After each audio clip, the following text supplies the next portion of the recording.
تم جیسی بدکار عورت کا اس گھر اور ہماری زندگی میں کوئی کام نہیں۔ نکل جاؤ یہاں سے اور اپنے یہ ناجائز بچے بھی ساتھ لے جاؤ۔ یہ آواز کسی تیز دھار خنجر کی طرح میرے دل کے پار ہوئی تھی۔ کڑکتی بجلی اور موسلادھار بارش میں میرے قدم بری طرح لڑکھڑا رہے تھے۔ میں نے اپنے دونوں کامتے بچوں کو سینے سے سختی سے لگایا ہوا تھا۔ ایک طرف وہ عالیشان دروازہ تھا جہاں سے مجھے دھکے دے کر نکالا گیا، اور دوسری طرف وہ سنسان سڑک جو گہرے اندھیرے میں ڈوبی تھی۔ بارش کے موٹے موٹے قطرے میرے چہرے پر کسی تھپڑ کی طرح لگ رہے تھے۔ آسمان پر چمکنے والی بجلی کی ہر کڑک میرے بچوں کے دلوں میں وحشت پیدا کر رہی تھی۔ میرا چھوٹا بیٹا سردی اور خوف سے میرے کندھے کے ساتھ چپکا مسلسل رو رہا تھا، جبکہ بیٹی میری قمیص کا کونا سختی سے پکڑے سہم کر چل رہی تھی۔ کیچڑ میں دھنستے میرے قدم مجھے مزید آگے بڑھنے کی اجازت نہیں دے رہے تھے، لیکن پیچھے مڑ کر دیکھنے کا کوئی راستہ نہیں بچا تھا۔ مجھے قطعاً علم نہیں تھا کہ اس طوفان کے بعد گرنے والا ملبہ میری زندگی کی سب سے بڑی اور کڑوی سچائی کو سامنے لائے گا، یا ایک ایسا دروازہ کھولے گا جس کے پیچھے چھپا راز کئی سالوں بعد بے نقاب ہوگا۔ میرا دل اس وقت صرف اپنے بچوں کی جان بچانے کے لیے دھڑک رہا تھا۔ میں اس اندھیری رات میں ان دو معصوم جانوں کو لے کر در بدر ٹھوکریں کھا رہی تھی، اور آسمان کی طرف دیکھ کر صرف ایک ہی سوال کر رہی تھی کہ میری قسمت میں اتنی اذیت کیوں لکھی گئی ہے؟ کیا میری پیدائش ہی اس دکھ کو سہنے کے لیے ہوئی تھی؟ میرا نام رضیہ ہے۔ میں دو بھائیوں کی اکلوتی اور لاڈلی بہن تھی۔ ماں باپ کے سائے میں میری زندگی کسی شہزادی سے کم نہیں تھی۔ دونوں بھائی مجھ سے بڑے تھے اور مجھ پر جان چھڑکتے تھے۔ دنیا کا ہر سکھ اور آرام میں نے اپنے بھائیوں کے گھر میں دیکھا تھا۔ بچپن کی یادیں آج بھی ذہن میں تازہ ہیں، جب میرے قدم زمین پر کم اور بھائیوں کے کندھوں پر زیادہ ہوتے تھے۔ رضیہ میری گڑیا، ادھر آؤ، دیکھو میں تمہارے لیے کیا لایا ہوں۔ بڑے بھائی جان خوشی سے چلاتے ہوئے ہاتھ میں لال رنگ کا ڈبہ لیے کمرے میں داخل ہوتے تھے۔ ان کے چہرے پر تھکاوٹ کا کوئی نام و نشان نہیں ہوتا تھا، بلکہ میری مسکراہٹ دیکھ کر ان کی آنکھوں میں چمک آ جاتی تھی۔ ان کی آنکھوں میں میرے لیے بے پناہ محبت جھلکتی تھی۔ بھائی جان، یہ تو بہت پیاری گڑیا ہے، بالکل میری طرح، ہے نا؟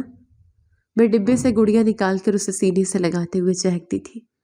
میں پورے گھر میں اس گڑیا کو لے کر دوڑتی اور بھائی جان مجھے پکڑنے کے لیے میرے پیچھے بھاگتے تھے۔ ماں کچن سے ہاتھ صاف کرتی ہوئی مسکراتی باہر آتی اور کہتی، تم دونوں نے اس لڑکی کو سر پر چڑھا رکھا ہے، کل کو سسرال جائے گی تو وہاں یہ نخرے کون اٹھائے گا؟ تم لوگ اسے بگاڑ رہے ہو، یہ تو پانی کے گلاس بھی خود اٹھا کر نہیں پیتی۔ ماں کی آواز میں شفقت اور آنے والے وقت کی فکر دونوں شامل ہوتے تھے۔ وہ جانتی تھی کہ بیٹیاں سدا اپنے مائکے میں نہیں رہتی اور انہیں ایک دن دوسرے گھر جانا ہوتا ہے۔ ہماری بہن کہیں نہیں جائے گی، ہم اسے اپنے پاس رکھیں گے، ہمیشہ ملکہ بنا کر، اور جو اسے دکھ دے گا اس کی ٹانگیں توڑ دیں گے ہم اپنی گڑیا کی آنکھ میں کبھی آنسو نہیں آنے دیں گے۔ چھوٹے بھائی جان فخر سے سینہ چوڑا کرتے ہوئے اور مکے لہراتے ہوئے جواب دیتے تھے۔ ابا بھی کہتے کہ میری بیٹی تو میرے گھر کی رونق ہے، اس کے بغیر تو یہ گھر قبرستان بن جائے گا۔ لیکن یہ خوشیاں عارضی ثابت ہوئی۔ وقت نے ایسی کروٹ لی کہ سب کچھ تہس نہس ہو گیا۔ بڑے بھائی کی شادی کے کچھ عرصے بعد ہی میری ماں اچانک ہارٹ اٹیک سے اس دنیا سے رخصت ہو گئی۔ یہ صدمہ ہم سب بہن بھائیوں کے لیے جان لیوا تھا۔ پورے گھر کی رونق ماں کے جنازے کے ساتھ ہی دفن ہو گئی تھی۔ وہ ماں جو پورے گھر کو ایک دھاگے میں پرو کر رکھتی تھی، اچانک ہمیں تنہا چھوڑ گئی تھی۔ امی ہمیں اکیلا چھوڑ کر کیوں چلی گئی؟ میں اب رات کو کس کے پاس سوں گی؟ مجھے تو آپ کے بغیر نیند بھی نہیں آتی۔ امی اٹھے نا، مجھ سے باتیں کریں۔ میں ماں کی خالی چرپائی کے پائے پکڑ کر دھاڑے مار کر روتی تھی۔ میرے آنسو رکنے کا نام نہیں لے رہے تھے، اور مجھے لگ رہا تھا کہ میری جان بھی نکل جائے گی۔ بڑے بھائی جان آگے بڑھ کر مجھے گلے لگا کر خود بھی بچوں کی طرح رو پڑتے تھے۔ ان کے آنسو میری قمیص کو بھگو رہے تھے۔ چپ ہو جا میری گڑیا، ہم ہیں نا تیرے پاس، ہم تجھے ماں کی کمی کبھی محسوس نہیں ہونے دیں گے۔ تو ہماری بیٹی ہے، آج سے ہم ہی تیرے ماں باپ ہیں۔ تو نے کبھی خود کو اکیلا نہیں سمجھنا، ہم تیرے لیے دنیا کی ہر خوشی لا کر دیں گے۔ ان کے کھردرے ہاتھ میرے سر پر شفقت سے پھرتے تھے، لیکن حقیقت یہی تھی کہ ماں کی کمی دنیا کی کوئی طاقت پوری نہیں کر سکتی تھی۔ ماں کے جانے کے بعد گھر کا ماحول بدلنا شروع ہو گیا تھا، لیکن مجھے اس وقت اس تبدیلی کا قطعاً احساس نہیں ہوا تھا۔ وقت تیزی سے گزرتا گیا اور چھوٹے بھائی کی بھی شادی ہو گئی۔ گھر میں بھابھیوں کا راج مکمل طور پر قائم ہو گیا۔ دونوں بھابھیاں گھر کے ہر معاملے میں اپنی مرضی چلانے لگی تھی۔ پھر ایک منحوس دن ابا کو اچانک فالج کا شدید اٹیک ہو گیا۔ میں اس وقت 10ویں جماعت کی طالبہ تھی اور میرے امتحانات قریب تھے۔ ابا کا دایاں حصہ مکمل طور پر بے جان ہو چکا تھا اور زبان لڑکھڑا گئی تھی۔ وہ ایک زندہ لاش بن کر بستر تک محدود ہو گئے تھے۔ ڈاکٹر صاحب، میرے ابا دوبارہ اپنے پیروں پر کھڑے تو ہو جائیں گے نا؟ وہ تو صبح بالکل ٹھیک تھے۔ انہوں نے مجھے اپنے ہاتھوں سے ناشتہ دیا تھا۔ میں نے ہسپتال کے کوریڈور میں روتے ہوئے ڈاکٹر سے پوچھا تھا۔ ڈاکٹر نے مایوسی سے سر ہلایا اور ایک تلخ حقیقت میرے منہ پر ماری۔ بیٹا، فالج کا اٹیک بہت شدید ہے۔ ان کا چلنا پھرنا اب ناممکن ہے۔ انہیں اب مکمل اور 24 گھنٹے کی دیکھ بھال کی ضرورت ہے۔ آپ لوگ ان کی خدمت کریں، یہی ان کا واحد علاج ہے، ورنہ ان کی حالت مزید بگڑ سکتی ہے۔ بھائی سارا دن اپنی نوکریوں پر خوار ہوتے تھے اور بھابیاں ابا کی یہ بے بس حالت دیکھ کر ناک منہ چڑھاتی تھیں۔ ان کے رویے سے صاف ظاہر ہوتا تھا کہ وہ ابا کی بیماری سے سخت گھن کرتی ہیں۔ گھر میں ابا کی دوائیوں کا خرچہ اور ان کی صفائی کا بوجھ انہیں ایک آنکھ نہیں بھاتا تھا۔ میں نے حالات کی نزاکت کو سمجھتے ہوئے بغیر کسی سے پوچھے چپ چاپ اسکول جانا چھوڑ دیا۔ مجھے معلوم تھا کہ اگر میں اسکول گئی تو پیچھے سے ابا کو پانی کا ایک قطرہ پلانے والا بھی کوئی نہیں ہوگا۔ رضیہ، تو نے اسکول کیوں چھوڑ دیا؟ تیری 10ویں کی پڑھائی کا کیا ہوگا؟ یہ تو نے ٹھیک نہیں کیا۔ تیرا مستقبل خراب ہو جائے گا میری بچی۔ میں تیرے لیے رکاوٹ بن گیا ہوں۔ ابا نے بستر پر لیٹے لیٹے بوجھل اور کانپتی آواز میں پوچھا تھا۔ ان کی آنکھوں میں میرے لیے شدید تکلیف تھی۔ میں نے ان کے بے جان پیر دباتے ہوئے زبردستی مسکرا کر جواب دیا، ابا جان، میری اصل تعلیم اور ڈگری تو آپ کی خدمت ہے۔ آپ میرے پاس ہیں، یہی میرے لیے دنیا کی سب سے بڑی کامیابی ہے۔ اسکول اور پڑھائی تو ساری زندگی چلتی رہے گی، لیکن آپ کی خدمت کا موقع مجھے بار بار نہیں ملے گا۔ آپ بالکل فکر نہ کریں، میں آپ کا ہر کام کروں گی۔ ابا کی دھنسی ہوئی آنکھوں سے آنسو بہہ نکلتے اور وہ بے بسی سے چھت کو دیکھتے رہتے۔ وہ کچھ بول نہیں پاتے تھے، لیکن ان کے آنسو ساری کہانی سنا دیتے تھے۔ میں اپنے ابا کو خود سنبھالتی، انہیں وقت پر دوا دیتی، نہلاتی دھلاتی اور اپنے ہاتھوں سے نوالے بنا کر کھانا کھلاتی۔ راتوں کو جا کر ان کے پاؤں دباتی تاکہ انہیں کچھ سکون مل سکے۔ بھابیاں ابا کے کمرے میں جھانکنا بھی گوارا نہ کرتی۔ سیدھے منہ بات کرنا تو دور کی بات تھی۔ اکثر اوقات وہ جان بوجھ کر صحن میں اونچی آواز میں ایسی باتیں کرتی تو سیدھا ابا کے کمزور دل پر خنجر کی طرح لگتی۔ سارا دن اس بوڑھے کی گندگی صاف کرنی پڑتی ہے، پورے گھر میں بدبو پھیلی رہتی ہے۔ ہماری تو زندگی عذاب ہو گئی ہے اس منحوس گھر میں آ کر۔ نہ دن کو سکون ہے نہ رات کو آرام۔ یہ بڈھا مرتا بھی نہیں کہ ہماری جان چھوٹے۔ سارا دن پلنگ پر پڑا روٹیاں توڑتا رہتا ہے۔ بڑی بھابھی صحن میں کھڑے ہو کر جان بوجھ کر چلا کر کہتی تھی تاکہ آواز سیدھی ابا کے کمرے تک جائے۔ چھوٹی بھابھی بھی اس کا ساتھ دیتی اور زہر اگلتی۔ بالکل ٹھیک کہہ رہی ہو باجی، ہم یہاں ان کے باپ کی غلاظتیں صاف کرنے نہیں آئے۔ ہمارے اپنے بھی بچے ہیں، وہ اس گندگی میں کیسے رہیں گے؟ انہیں بھی بیماریاں لگ جائیں گی۔ یہ رضیہ تو ویسے بھی سارا دن فارغ ہوتی ہے، اسی کا کام ہے یہ سب کرنا، اسے اور آتا ہی کیا ہے سوائے رونے دھونے کی۔ یہ زہریلے الفاظ سن کر ابا بچوں کی طرح پھوٹ پھوٹ کر رونے لگتے تھے۔ میری روح تک کام جاتی تھی۔ میرا دل چاہتا تھا کہ باہر جا کر ان کی زبان کھینچ لوں اور انہیں بتاؤں کہ یہ وہی ابا ہیں جنہوں نے اس گھر کی ایک ایک اینٹ اپنے خون پسینے سے رکھی ہے، لیکن میں ضبط کرتی تھی۔ ابا، آپ ان جاہل عورتوں کی باتوں پر دھیان نہ دیں، میں ہوں نا آپ کے پاس، میں آپ کا سارا کام کروں گی۔ آپ کیوں روتے ہیں؟ آپ تو میرے بہادر ابا ہیں، آپ نے ہی تو مجھے ہمت سکھائی ہے۔ میں ابا کے آنسو اپنے دوپٹے سے صاف کرتے ہوئے انہیں سینے سے لگاتی تھی۔ بیٹی، مجھے موت کیوں نہیں آ جاتی؟ میں تم جیسی معصوم بچی پر بھی بوجھ بن گیا ہوں، اور ان لوگوں پر بھی۔ خدا مجھے اٹھا کیوں نہیں لیتا؟ میں اب یہ ذلت اور برداشت نہیں کر سکتا میری بچی، تو بھی میری وجہ سے ذلیل ہو رہی ہے۔ تیری یہ عمر تو ہنسنے کھیلنے کی تھی، اور تو میری گندگی صاف کر رہی ہے۔ ابا کی آواز میں کرب اور بے بسی کا ایسا طوفان ہوتا تھا جو مجھے اندر سے کھوکھلا کر دیتا تھا۔ بھابھیوں کا یہ ظالمانہ رویہ دن بدن بڑھتا جا رہا تھا۔ وہ اب مجھے بھی تانے دینے سے باز نہیں آتی تھی۔ میں اپنے بوڑھے اور بے بس ابا کی خاطر اپنے ہونٹ سختی سے سی لیتی اور بھائیوں کے سامنے حرف شکایت زبان پر نہ لاتی۔ میں خاموشی سے ہر ظلم سہتی رہی، اس امید پر کہ شاید کبھی تو حالات بدلیں گے۔ پھر بالآخر وہ سیاہ اور تاریک دن بھی آ گیا جب ابا کی سانسوں کی ڈوری ہمیشہ کے لیے ٹوٹ گئی۔ وہ مسلسل ذلت اور بیماری کا بوجھ نہ سہ سکے اور چپ چاپ اس دنیا سے چلے گئے۔ ان کی وفات کے دن مجھے ایسا لگا جیسے میرے سر سے آسمان کی آخری چھت بھی چھن گئی ہو اور میرے قدموں کے نیچے سے زمین پھٹ گئی ہو۔ اب میں اس بھری دنیا میں تنہا اور مکمل طور پر بے آسرا ہو چکی تھی۔ ابا کا جنازہ اٹھتے ہی بھابھیوں نے سکھ کا سانس لیا اور پورے گھر پر اپنا تسلط قائم کر لیا۔ ابا کے مرنے کے بعد گھر کا ماحول اور بھی خوفناک ہو گیا۔ بھائی شام کو تھکے ہارے گھر آتے تو سیدھا اپنی بیویوں کے کمرے میں گھس جاتے۔ بھابھیوں انہیں میرے خلاف بھڑکانے کا کوئی موقع ہاتھ سے نہ جانے دیتی۔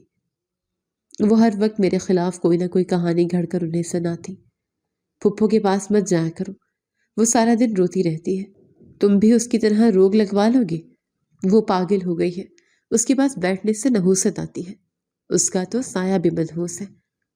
چھوٹی بھابھی اپنے بچوں کو میرے کمرے میں آنے سے سختی سے روکتی اور انہیں ڈراتی تھی۔ وہ بچوں کو میرے خلاف زہر دے رہی تھی تاکہ وہ مجھ سے نفرت کریں۔ اس کی تلخ اور چبھتی ہوئی آواز میرے کمرے کی کھڑکی سے اندر آتی اور میرے دل کو چھلنی کر دیتی تھی۔ میں اپنے ہی بھتیجے بھتیجیوں کو پیار کرنے سے محروم ہو گئی تھی۔ اس لڑکی کے اندر اعتماد نام کی تو کوئی چیز ہے ہی نہیں، بس ہر وقت منحوسوں کی طرح آنسو بہاتی رہتی ہے۔ اس کا یہ نحوست بھرا رونا دھونا ہمارے بچوں کے ذہنوں پر برا اثر ڈالے گا۔ اسے یہاں سے نکالو ورنہ ہم اپنے مائکے چلی جائیں گے۔ ہم اس بدشگون لڑکی کے ساتھ ایک چھت کے نیچے نہیں رہ سکتی۔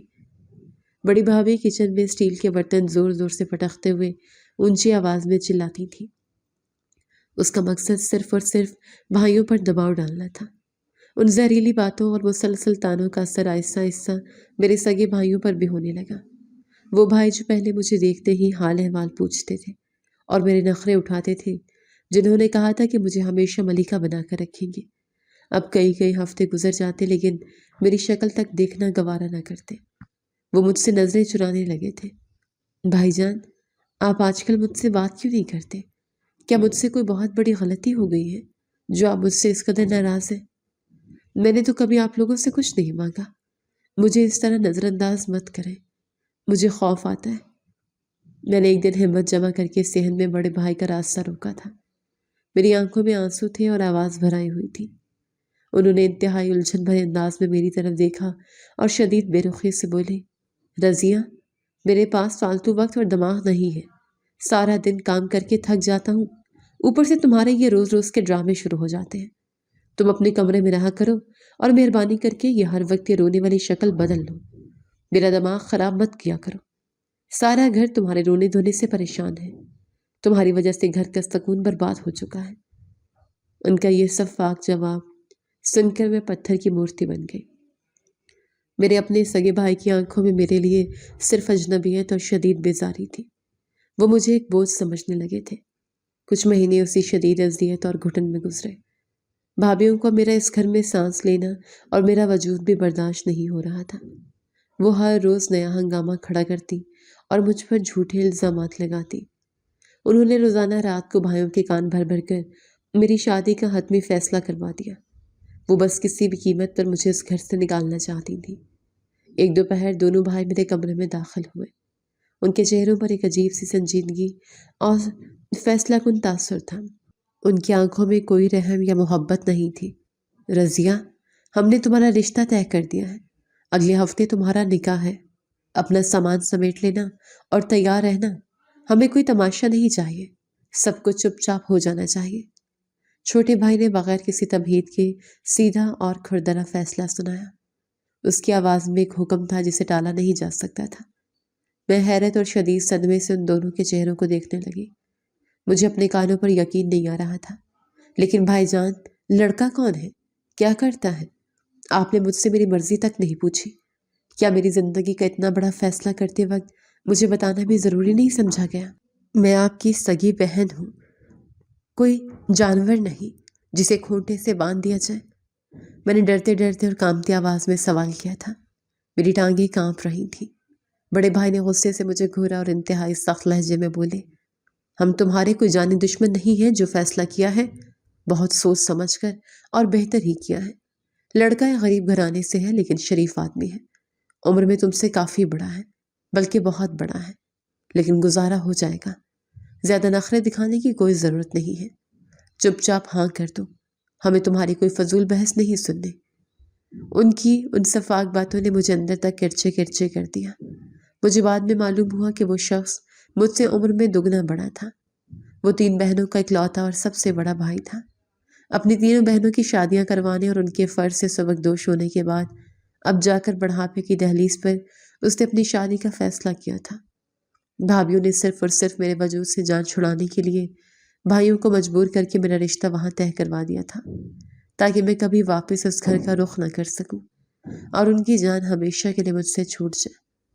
بھائی جان، میں آپ لوگوں پر بوجھ نہیں بنوں گی۔ میں ایک کونے میں پڑی رہوں گی، سارا دن گھر کے کام کروں گی، کسی سے ایک لفظ نہیں بولوں گی، لیکن خدا کے لیے مجھے اس عمر رسیدہ آدمی کے ساتھ مت باندھیں، میری زندگی برباد مت کریں، مجھ پر رحم کریں۔ میں آپ کی اکلوتی بہن ہوں، مجھے اس جہنم میں مت دھکیلیں۔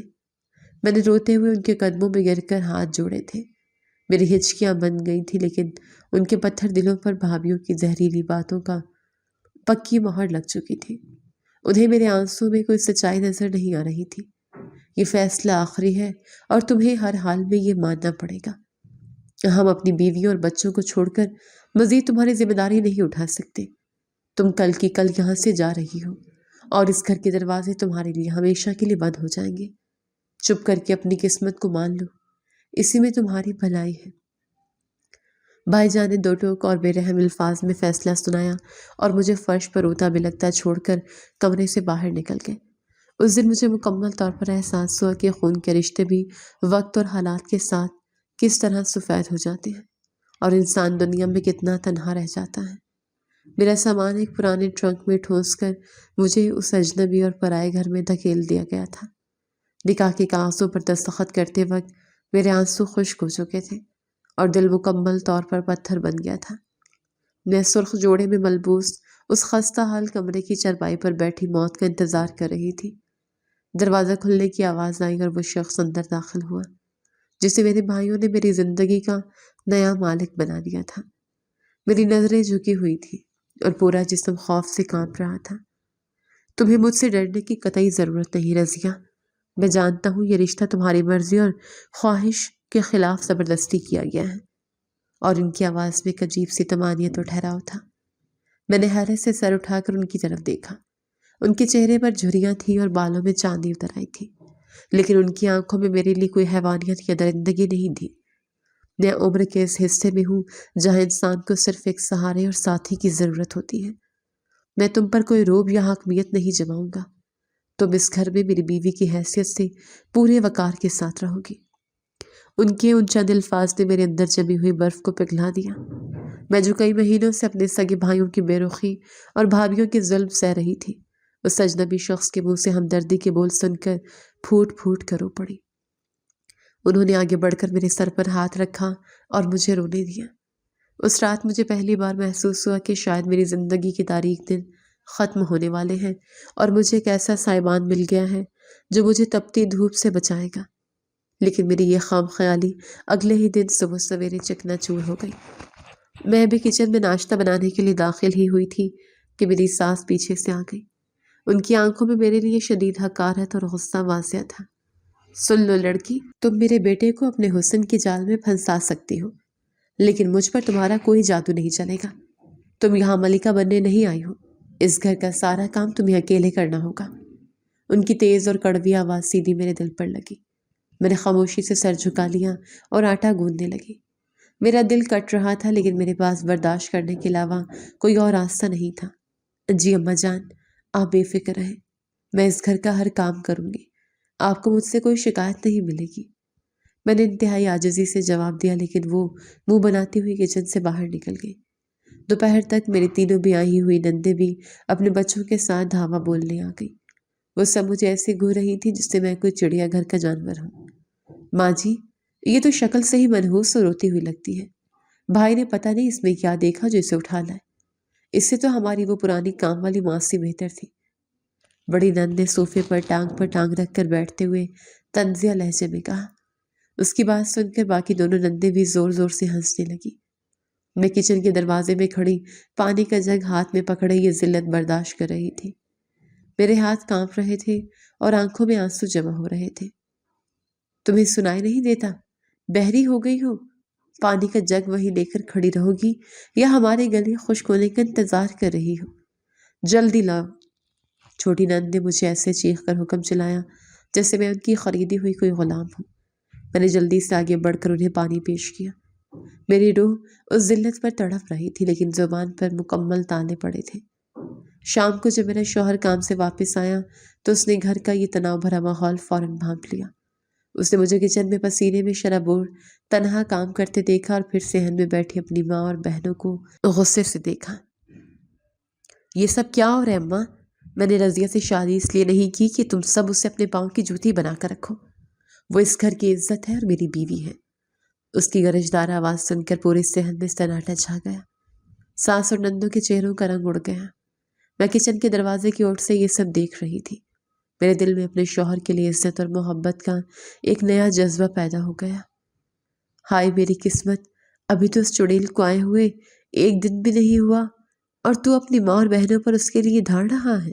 اس نے تو آتے ہی تجھے ہم سے چھین لیا۔ ساس نے روایتی مکرانہ انداز میں رونا پیٹنا شروع کر دیا اور نندے بھی اس کے ساتھ شامل ہو گئی۔ آپ لوگ خواہ بات کو غلط رنگ مت دیں۔ یہ بھی اس گھر میں آپ سب کی طرح میری ذمہ داری ہے۔ میں اس کے ساتھ کوئی زیادتی برداشت نہیں کروں گا۔ آپ لوگوں کو بھی اسے عزت دینی ہوگی۔ اس کی دو ٹوک بات نے ساس اور نندوں کے دلوں میں میرے لیے نفرت کی آگ کو مزید بھڑکا دیا۔ وہ خاموش تو ہو گئی لیکن ان کی آنکھوں میں پلنے والی سازشیں اور دشمنی میں صاف پڑ سکتی تھی۔ مجھے معلوم تھا کہ اس دفاع کی قیمت مجھے اس وقت چکانی پڑے گی جب میرا شوہر گھر پر نہیں ہوگا، اور بالکل ایسا ہی ہوا۔ شوہر کے کام پر جاتے ہی ساس اور نندیں مجھ پر عذاب بن کر ٹوٹ پڑتی۔ سارا دن مجھ سے مشقت کروائی جاتی۔ نندیں ہر دوسرے دن اپنے کپڑے دھونے اور بچوں کو سنبھالنے کے لیے آ جاتی۔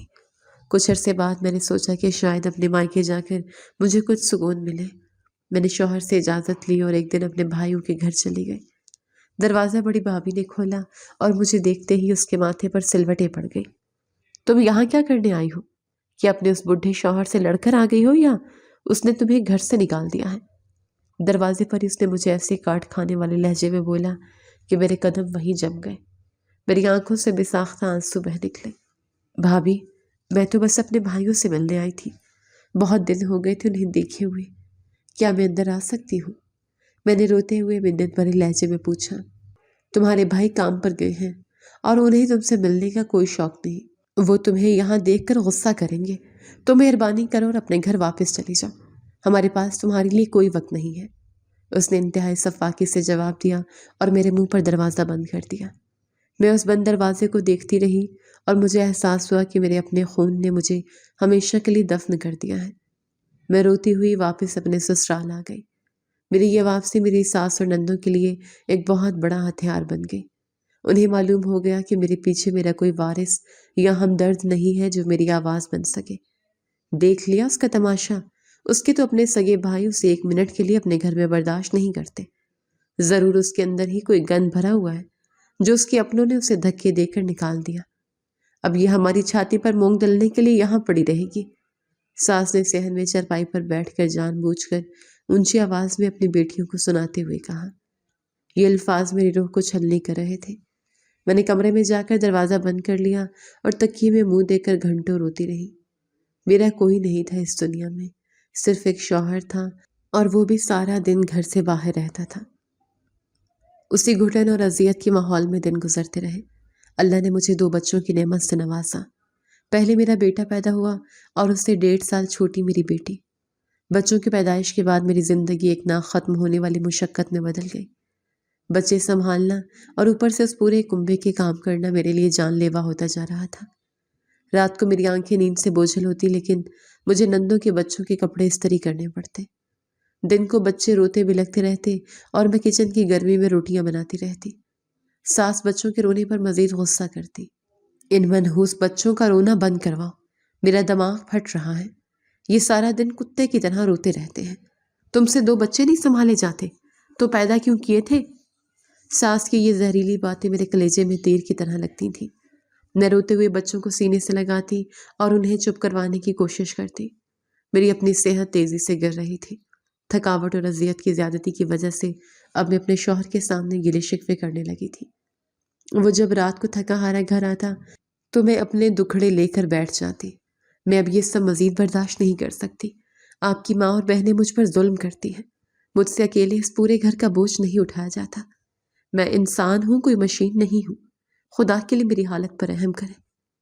میں روتے ہوئے اس کے کندھے پر سر رکھ کر بلکتی تھی۔ شروع میں وہ میری باتیں سن کر مجھے دلاسا دیتا تھا، لیکن روز روز کی اس شبکلش اور میری شکایات نے اسے بھی چڑچڑا کر دیا تھا۔ خدا کے لیے رضیہ، مجھے کچھ دیر سکون سے سانس لینے دو۔ میں سارا دن باہر خوار ہوتا ہوں اور گھر آتا ہوں تو تمہارے یہ رونے دھونے شروع ہو جاتے ہیں۔ بچوں کو سلا کر کام کر لیا کرو، تھوڑا حوصلہ رکھو۔ وہ شدید جھنجھلاہٹ سے اپنے سر کو دونوں ہاتھوں سے پکڑ کر دباتے ہوئے کہتا تھا۔ اس کی آواز میں غصہ اور شدید تھکاوٹ نمایاں ہوتی تھی۔ میں انہیں یقین دلاتی کہ میں بچے بھی سنبھالتی ہوں اور گھر کا ہر کام بھی خود ہی کرتی ہوں۔ میں کوئی کام ادھورا نہیں چھوڑتی، لیکن انہیں کبھی مجھ پر ترس نہیں آتا۔ میری یہ روز روز کی باتیں اور دوسری طرف اس کی ماں اور بہنوں کی مسلسل شکایات سن کر اس کا دماغ مفلوج ہونے لگا تھا۔ گھر کا ماحول ایک میدانی جنگ بن چکا تھا، جہاں ہر وقت ایک خاموش تناؤ رہتا تھا۔ اس ٹینشن کی وجہ سے اس کی طبیعت مسلسل خراب رہنے لگی تھی۔ اسے بلڈ پریشر کا مسئلہ شروع ہو گیا تھا۔ رضیہ، میرا سر بہت زور سے درد کر رہا ہے، مجھے میری دوائی لا دو، اور اماں سے کہو کہ آج بحث نہ کرے، مجھ میں مزید سننے کی ہمت نہیں ہے۔ وہ بستر پر نڈھال ہو کر گرتے ہوئے کہتا تھا اور اس کا چہرہ درد سے سرخ ہو رہا تھا۔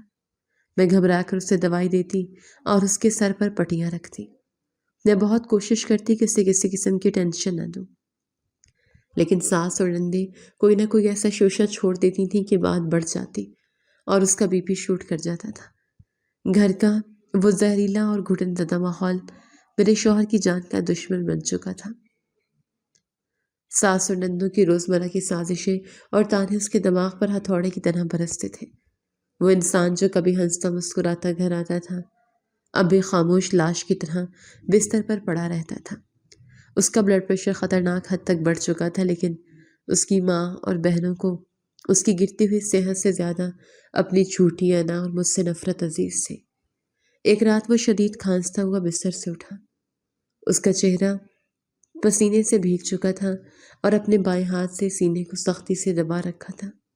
رضیہ، میرے سینے میں شدید درد ہو رہا ہے، میری سانس اکھڑ رہی ہے، مجھے اسپتال لے چلو، مجھ سے یہ درد نہیں برداشت ہو رہا۔ اس کی آواز میں ایک عجیب سے خڑخڑاہٹ اور موت کا خوف تھا۔ اس کی آنکھیں باہر کی طرف ابل رہی تھیں۔ میں ابھی بھاگ کر محلے والے ڈاکٹر کو بلاتی ہوں، آپ ہمت رکھیں، آنکھیں بند مت کریں، خدا کے لیے کچھ نہیں ہوگا۔ میرے ہاتھ پاؤں خوف سے برف کی طرح ٹھنڈے ہو چکے تھے۔ میں ننگے پاؤں دیوانہ وار صحن کی طرف بھاگی اور ساس کے کمرے کا دروازہ زور زور سے پیٹنے لگی۔ اماں جی، جلدی اٹھیں، ان کی طبیعت بہت خراب ہے، انہیں دل کا دورہ پڑا ہے، ہمیں فوراً ہسپتال جانا ہوگا۔ میں روتے ہوئے چلا رہی تھی، لیکن دروازہ کھولنے میں انہوں نے جان بوجھ کر تاخیر کی۔ جب وہ باہر آئیں تو ان کے چہرے پر پریشانی کے بجائے شدید غصہ تھا۔ آدھی رات کو تو نے پورے گھر میں ماتم کیوں برپا کیا ہوا ہے؟ تھوڑا سا بلڈ پریشر بڑھ گیا ہوگا، ڈرامے بازیاں بند کر اور جا کر اسے پانی پلا دے۔ ان کی صفاکی اور بے حسی دیکھ کر میرا دل خون کے آنسو رونے لگا۔ میں نے ان کی بات کا جواب دینے کی بجائے گلی کی طرف دوڑ لگا دی تاکہ کسی پڑوسی کی مدد مانگ سکوں، لیکن رات کا پچھلا پہر تھا اور سب دروازے بند تھے۔ جب تک میں ایک پڑوسی کو جگا کر اور گاڑی کا انتظام کر کے واپس لوٹی، بہت دیر ہو چکی تھی۔ وہ بستر پر بالکل بے جان پڑے تھے، ان کی آنکھیں کھلی کی کھلی رہ گئی تھیں اور چہرے پر موت کی زردی چھا چکی تھی۔ نہیں، آپ مجھے اور ان چھوٹے بچوں کو تنہا چھوڑ کر نہیں جا سکتے۔ آپ نے تو میرا ساتھ دینے کا وعدہ کیا تھا۔ آنکھیں کھولیں، مجھ سے بات کریں۔ میں ان کے سینے پر سر رکھ کر دھاڑے مار کر رونے لگی۔ میرا آخری اور واحد آسرا بھی مجھ سے چھن چکا تھا۔ اس گھر میں اب میں مکمل طور پر بے یار و مددگار تھی۔ میری چیخوں پکار سن کر ساس اور نندے کمرے میں داخل ہوئی۔ جب انہوں نے دیکھا کہ ان کا بھائی اس دنیا سے جا چکا ہے تو انہوں نے رونا پیٹنا شروع کر دیا، لیکن ان کے اس رونے میں بھی صرف زہر اور الزام تھا۔ کھا گئی میرے جوان بیٹے کو یہ ڈائن، آتے ہی اس نے اپنا منحوس سایہ ڈال دیا۔ میں تو پہلے دن سے جانتی تھی کہ یہ میرے گھر کو برباد کر دے گی۔ ساس نے میرے بال کھینچ کر مجھے چارپائی سے دور پھینک دیا۔ ان کی آنکھوں میں وحشت اور درندگی تھی۔ اماں، میں نے کیا کیا ہے؟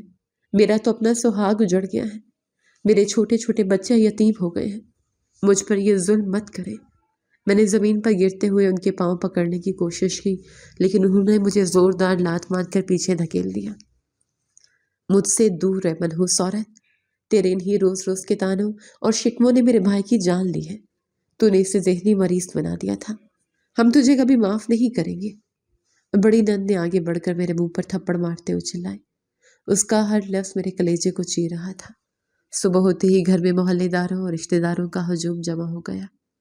ہر طرف سے رونے کی آوازیں آ رہی تھیں، لیکن اس ماتم میں بھی میرے ساتھ اچھوتوں جیسا سلوک کیا جا رہا تھا۔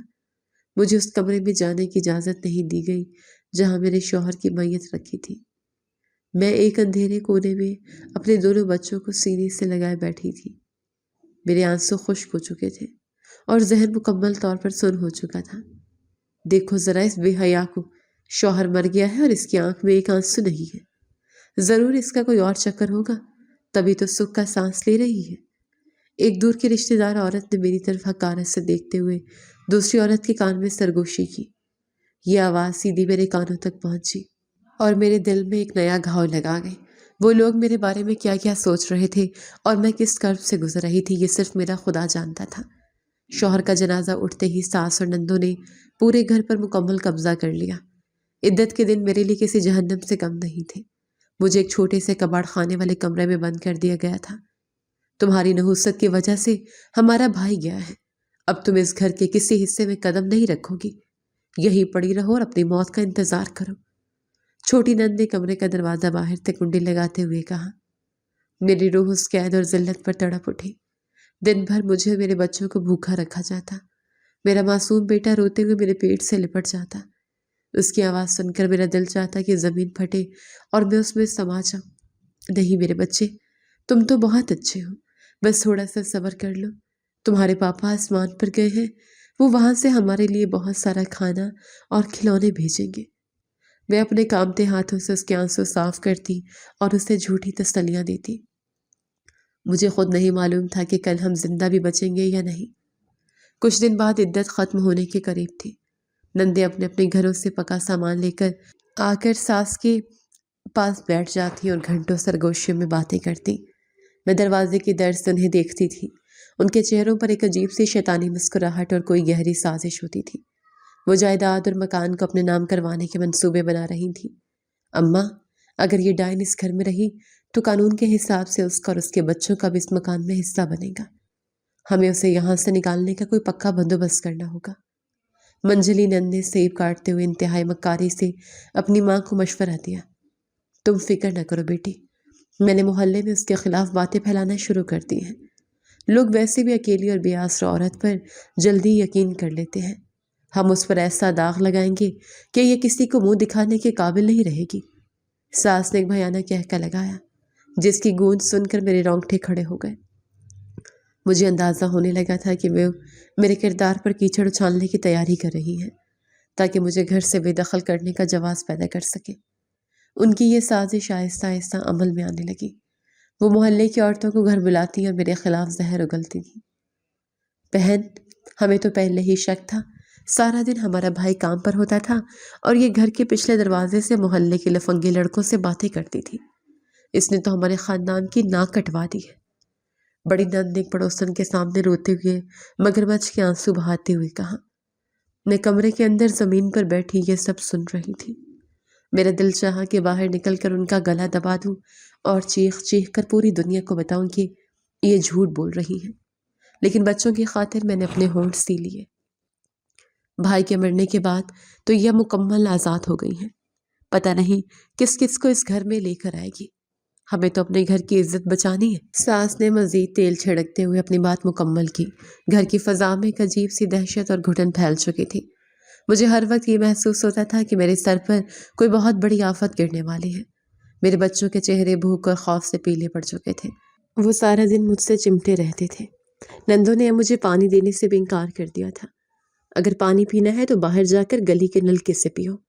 اس گھر کا پانی تمہارے جیسے گندے لوگوں کے لیے نہیں ہے۔ چھوٹی نند نے پانی کا جگ میرے سامنے سے کھینچتے ہوئے انتہائی حقارت سے کہا، خدا کا خوف کرے، کم از کم ان معصوم بچوں پر ترس کھائیں۔ یہ آپ کے سگے بھائی کا خون ہے، ان کی کیا خطا ہے؟ انہیں تو پانی کا ایک گھونٹ پلا دیں۔ میں نے روتے ہوئے اپنے بچوں کی طرف اشارہ کیا جن کے ہونٹ پیاس سے سوکھ چکے تھے۔ یہ بچے ہمارے بھائی کے نہیں ہیں، ہمیں سب معلوم ہے یہ کس کا گن ہے۔ تم اپنا یہ پلندہ اٹھاؤ اور نکل جاؤ یہاں سے۔ اس نے میرے کردار پر وہ کاری ضرب لگائی جس نے مجھے اندر تک توڑ دیا۔ یہ وہ الزام تھا جو ایک عورت کو زندہ درگور کر دیتا ہے۔ میں بے یقینی سے اس کا چہرہ دیکھتی رہ گئی اور میرے حلق سے آواز تک نہ نکل سکی۔ ان کے تیور مکمل طور پر بدل چکے تھے۔ وہ مجھے جسمانی اور ذہنی اذیت دینے کے ساتھ ساتھ مجھے گھر سے نکالنے کے لیے آخری حد تک گر چکی تھیں۔ اس رات طوفان صرف باہر نہیں بلکہ میرے سسرال والوں کے تیوروں میں بھی ایک بھیانک طوفان برپا تھا۔ ساس نے میرے بچوں کو کالر سے پکڑ کر زمین پر دھکا دیا اور میری طرف انگلی اٹھا کر وہ زہر اگلا جس نے میری روح کو چیر کر رکھ دیا۔ ہمیں محلے والوں نے سب بتا دیا ہے۔ تمہارے ان اوباش لڑکوں کے ساتھ جو چکر چل رہے تھے اسی صدمے نے میرے بیٹے کی جان لی ہے۔ تم ایک بد کردار عورت ہو۔ ساس کی آنکھوں میں درندگی ناچ رہی تھی اور ان کی آواز پورے محلے میں گونج رہی تھی۔ میرے پیروں تلے سے زمین نکل گئی اور میں بے یقینی سے انہیں دیکھنے لگی۔ اماں جی، خدا کا خوف کرے، میں نے تو ساری زندگی اس گھر کی چار دیواری اور اپنے شوہر کی عزت کی حفاظت کی ہے۔ مجھ پر یہ تہمت مت لگائیں، میرا خدا ناراض ہو جائے گا۔ میں نے روتے ہوئے ان کے پاؤں پکڑنے کی کوشش کی لیکن بڑی نند نے مجھے زوردار دھکا دے کر پیچھے گرا دیا۔ بکواس بند کرو، اور یہ بچے یہ ہمارے بھائی کا خون نہیں ہے۔ پتہ نہیں کس کس کے گناہ کا بوجھ تم نے ہمارے بھائی کے سر تھوپ دیا تھا۔ نکل جاؤ اس گھر سے ورنہ میں تمہاری ٹانگیں توڑ دوں گی۔ اس کا ہر لفظ میرے دل پر تیز دھار چھری کی طرح چل رہا تھا۔ میں روتے بلکتے اپنے دونوں بچوں کو سینے سے لگائے اس گھر سے نکل آئی جہاں میں نے اپنی جوانی کے بہترین سال قربان کر دیے تھے۔ اندھیری رات میں سڑکوں پر چلتے ہوئے میرے قدم سیدھے میرے بھائیوں کے گھر کی طرف اٹھے۔ میں نے کانپتے ہاتھوں سے اپنے بھائیوں کے گھر کا دروازہ کھٹکھٹایا۔ کچھ دیر بعد بڑی بھابھی نے دروازہ کھولا اور مجھے اس حال میں دیکھ کر اس کے چہرے پر شدید نفرت ابھر آئی۔ یہاں تمہارے لیے کوئی جگہ نہیں، جیسی بدکاریاں وہاں کرتی رہی ہو ویسے ہی یہاں کرو گی۔ ہمارے محلے میں کوئی عزت ہے اور ہم تمہاری وجہ سے اپنا منہ کالا نہیں کروا سکتے۔ اس نے مجھے اندر قدم رکھنے کا موقع دیے بغیر سیدھا وار کیا۔ بھابھی، مجھے صرف ایک رات کے لیے پناہ دے دے، میرے بچے سردی سے کانپ رہے ہیں۔ صبح ہوتے ہی میں یہاں سے چلی جاؤں گی، خدا کے لیے مجھ پر رحم کرے۔ میں نے گڑ گڑا کر التجا کی لیکن اس نے میری ایک نہ سنی۔ تمہارے بھائی تمہیں پسند ہی نہیں کرتے، اگر تم گھر میں آئی تو وہ تمہاری ٹانگیں توڑ دیں گے۔ تم یہاں سے دفع ہو جاؤ اور دوبارہ اس گلی کا رخ مت کرنا۔ اس نے بے دردی سے میرے منہ پر دروازہ بند کر دیا۔ میں سڑک کے کنارے پتھر پر بیٹھ گئی اور فیصلہ کیا کہ بھائیوں کے کام سے واپس آنے کا انتظار کروں گی، شاید وہ میری حالت دیکھ کر پسیج جائے۔ کچھ گھنٹوں بعد میں نے دونوں بھائیوں کو گلی کے موڑ سے آتے دیکھا۔ میں تیزی سے ان کی طرف لپکی۔ بھائی جان، میری بات سنیں، مجھے گھر سے نکال دیا گیا ہے، میرا کوئی آسرا نہیں ہے۔ میں نے روتے ہوئے ان کا راستہ روکا لیکن انہوں نے مجھے ایسے دیکھا جیسے میں کوئی غلیظ کپڑا ہوں۔ انہوں نے میری طرف سے نظریں موڑیں اور خاموشی سے میرے پاس سے گزر کر گھر کے اندر چلے گئے۔ اس لمحے مجھے یقین ہو گیا کہ ان کے دل میرے لیے نفرت سے بھر چکے ہیں اور اب میرا اس دنیا میں کوئی اپنا نہیں ہے۔ اپنے بچوں کو پالنے کے لیے میں نے شہر کے کنارے ایک کچی بستی کا رخ کیا اور وہاں ایک خستہ حال گھر کرائے پر لے لیا۔ میرے پاس رونے کا وقت نہیں تھا کیونکہ بچوں کے پیٹ کی آگ بجھانی تھی۔ میں نے قریب ہی موجود کھلونے بنانے والی ایک فیکٹری میں نوکری کر لی۔ وہاں مزدوری بہت سخت تھی لیکن مجھے ہر حال میں کمانا تھا۔ کچی بستی کے محلے والے بھی میرے بارے میں طرح طرح کی باتیں کرتے تھے۔ یہ اوباش عورت ہے، اکیلی رہتی ہے اور پتہ نہیں صبح ہی بچوں کو لے کر کہاں چلی جاتی ہے، پھر شام کو لوٹتی ہے، ضرور کوئی غلط کام کرتی ہوگی۔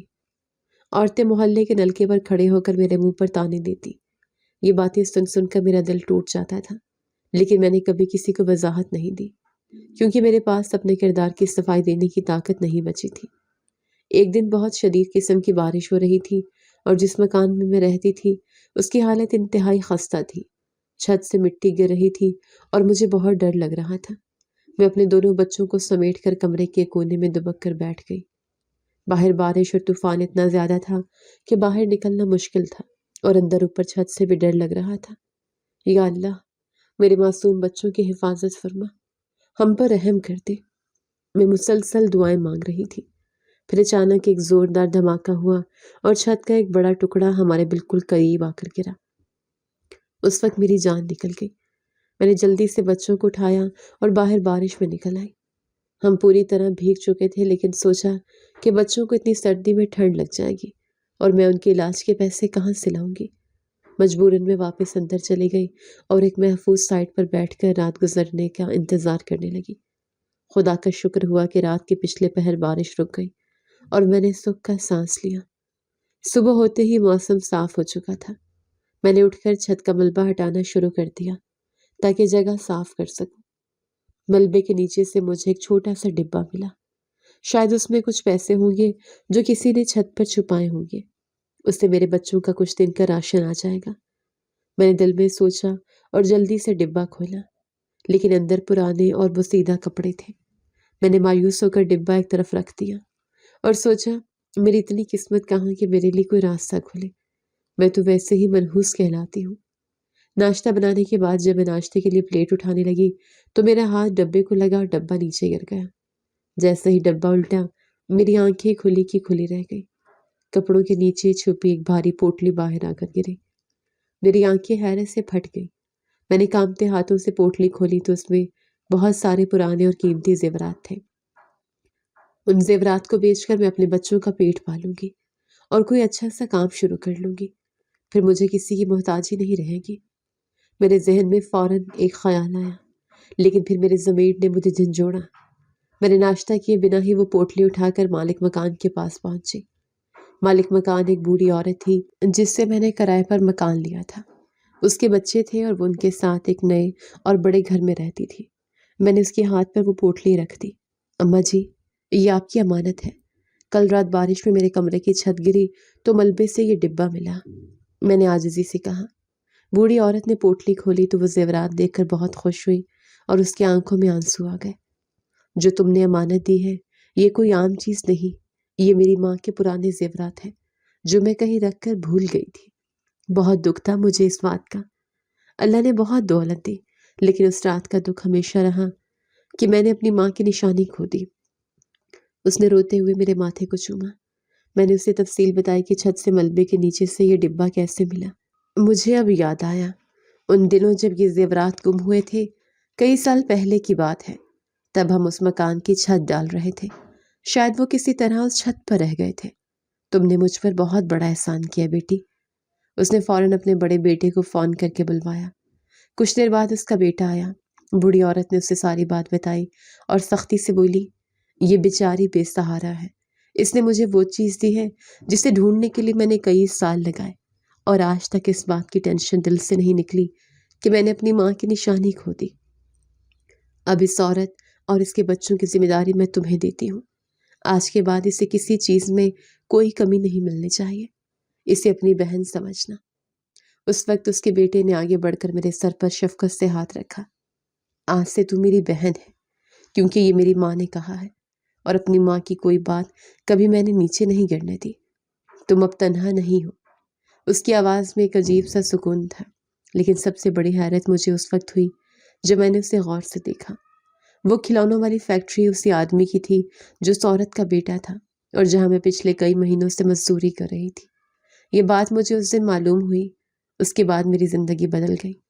انہوں نے اسی پرانے گھر کو مکمل مرمت کروا کر مجھے پکا مکان بنا کر دیا۔ میرے بچوں کو علاقے کے سب سے اچھے پرائیویٹ اسکول میں داخل کروایا گیا۔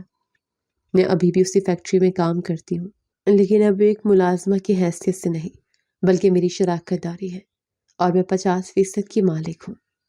وقت نے اپنا پہیہ گھمایا اور مکافات عمل شروع ہوا۔ میری وہی ساس اور نندیں آج انتہائی مجبور اور ذلیل خوار ہیں۔ 2 نندوں کو ان کے برے رویے کی وجہ سے طلاق ہو چکی ہے، اور ایک جو سسرال میں ہے وہ وہاں بھی روتی پیٹتی ماں کے گھر میں آ کر بیٹھی رہتی ہے۔ ان کے پاس کمانے کا کوئی وسیلہ نہیں رہا۔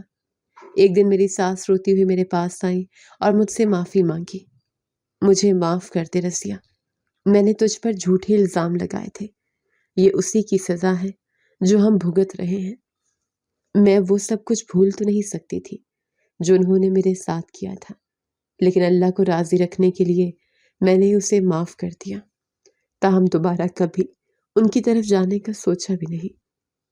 دوسری طرف میرے سگے بھائی اور بھابیاں وہ بھی آج انتہائی شرمندہ ہیں، کیونکہ میرے نکلنے کے بعد بھائیوں کے کاروبار مکمل برباد ہو گئے۔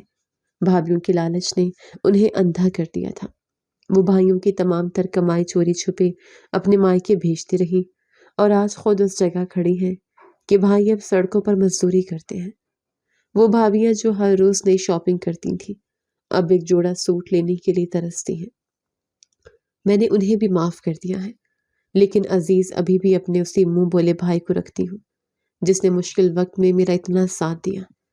کبھی کبھی اپنے بھی پرائے ہو جاتے ہیں اور کبھی کوئی پرایا بھی اس طرح اپنا بن جاتا ہے کہ محسوس ہی نہیں ہوتا کہ وہ غیر ہے۔ انسان کے اندر کی سچائی اور ایمانداری کبھی رائیگاں نہیں جاتی۔ مشکلات وقتی ہوتی ہیں، لیکن جو انسان برے حالات میں بھی اپنا دامن داغدار نہیں ہونے دیتا، خدا اس سے ایسی جگہ سے نوازتا ہے جہاں سے انسان کا گمان بھی نہیں ہوتا۔ نیکی کا راستہ مشکل ضرور ہوتا ہے، لیکن اس کی منزل ہمیشہ سکون اور کامیابی کی صورت میں ملتی ہے۔